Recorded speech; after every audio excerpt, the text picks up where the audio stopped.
Bobby Fischer forces Pal Benko to exchange his queen for a bishop and a knight. So this game is featured in Fischer's my most memorable games, 60 games basically. So Fischer is playing with the white pieces here, and Pal Benko is playing with the black pieces here. So the Sicilian on the board. So after d4, the c pawn captures the d4 pawn, which is the normal Sicilian move. Knight captures back, and knight comes to f6, and knight to c3 by Fischer, and d6 now, making this the classical variation of the Sicilian defense on the board. So bishop to c4 now, activating this light square bishop, attacking that f7 square, the weakened f7 square, and queen now comes to b6, attacking this knight, which is attacked twice. So the knight needs to move or needs support. So the knight goes to e2, and then e6 is played, allowing this bishop to develop your bishop, which will help you to castle, and also which allows you to push the pawn over here to d5 and attack this bishop if required, and also reduces the power of Fischer on this d5 square. So castles on the king side, Fischer, bishop to e7, getting ready to castle. Knight, bishop goes to b3. Basically, this is a good move because it does two things. It protects this pawn over here, and this pawn is actually protected by this bishop, which is and this pawn is all b2 pawn is attacked by the queen over here. So this frees up this bishop, and you can develop your dark square bishop after this move. So after that, Pal Benko castles on the king side, and as you can see, this queen is also eyeing the on this dark square diagonal, looking at with an X-ray attack on the king, making this pawn is a pin pawn. So the king moves away, unpinning the pawn, which allows you to push f3 and f4 and to launch an attack on the king side with your other pieces. So knight comes to a5, attacking this very good light square bishop, and because this pawn push, this c2 pawn is still there, you cannot retrieve your bishop over here, and bishop goes to g5, dark square bishop, attacking the knight, and queen now comes to c5, attacking this bishop, counter-attacking the bishop. Pawn push to f4 now, protecting the bishop and also neutralizing the queen attack, and b5 now with the Indian now pushing in b4, attacking the knight and reorienting the knight to g3 by Fischer, and the pawn push to b4 happens now. And instead of retrieving the knight, Fischer counterattacks by pushing in e5 and attacking Pal Benko's knight. So the knight is attacked. So the pawns are now captured. So instead of going for the pawn capture, Fischer captures this knight, and now instead of going with the capture of the bishop, pawn captures. Yeah. So the reason for this pawn capture is you capture with your bishop like this. The knight will jump in here, attacking the queen and the bishop at the same time, and then you can bring in your other knight to h5 and attack the bishop again, and after which you can capture the pawn back, and now both of these knights are on the king side launching an attack.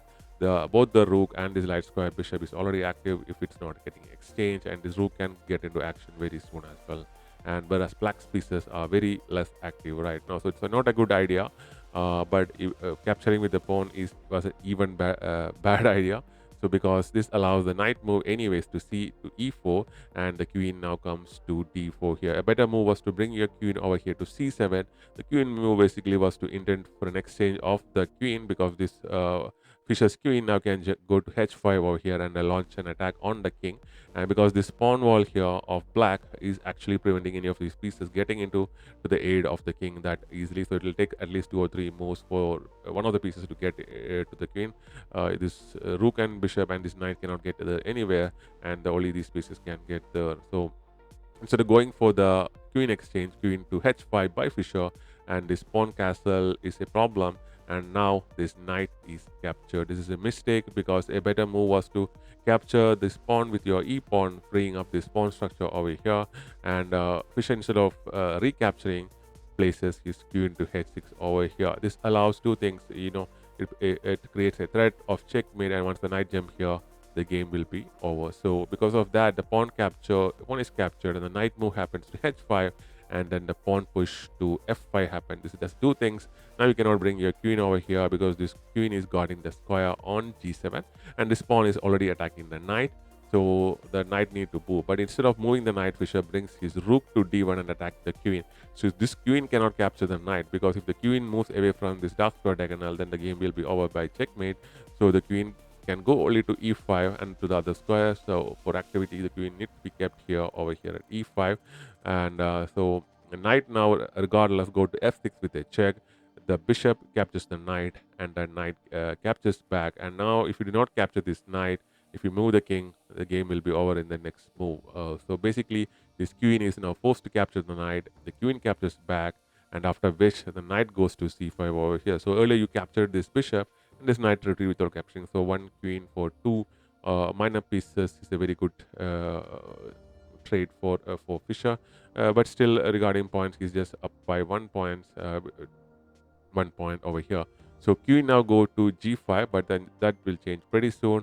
And after the king moves away, this rook is unprotected because of the king move, and this knight is already unprotected. And this queen now attacks both of the pieces, and now you lose one of the pieces. And the best move is to bring your bishop to a6 and attack this rook. So once the queen captures the knight, the bishop will capture the rook, and the rook will capture back over here. So you're in an end game with a queen by two rooks versus a rook and a queen is winning always, and this pawn structure makes matters worse.